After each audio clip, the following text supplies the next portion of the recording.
هلا مرحبا، شلونكم؟ شو اخباركم متابعينا؟ اليوم راح نسوي اندومي بطريقة مختلفة وطيبة. طبعا اتمنى من عندكم الكل تدعمني وتشتركوا بالقناة خلال هاي الفترة. طبعا هاي اصعب فترة الي، بالنسبة الي هاي اصعب شي، انه اصعب شي احقق 1000 مشترك. بس ان شاء الله بمحبتكم ومتابعتكم نوصل للألف والألفين والمليون ان شاء الله. احنا سلقنا الاندومي وضفنا البهارات مثل ما تشوفون. أنا أحبها سبايسي، أضيف لها فلفل ثاني، طبعا فلفل باودر حار مثل ما تشوفون.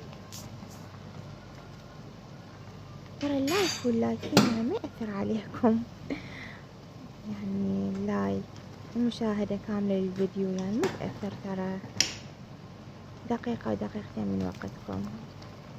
هاي ضفنا هنا المارتديلا. طبعا أنا حبيت أضيفها مارتديلا، مرات أسويها بالصوصج بس هالمرة بالمارتديلا، يعني عجبني بالمارتديلا وجربتها كلش طيبة طلعت. حضيف جبونات، هاي هنا الجبونات تعطي نكهة كلش طيبة، لأن هو الجبن بالأساس طيب مثل ما تشوفون.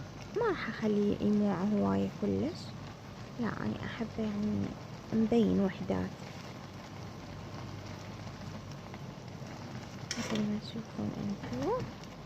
طبعا اني اشكركم كلش هواية على المشتركين هواية جدا تدعموني، طبعا كلش كلش اشكركم. ان شاء الله نوصل للألف مشترك، يعني اتمنى انه نوصلها بفترة وجيزة. هاي هنا كملت الاندومي وسهمكم العافية يا رب.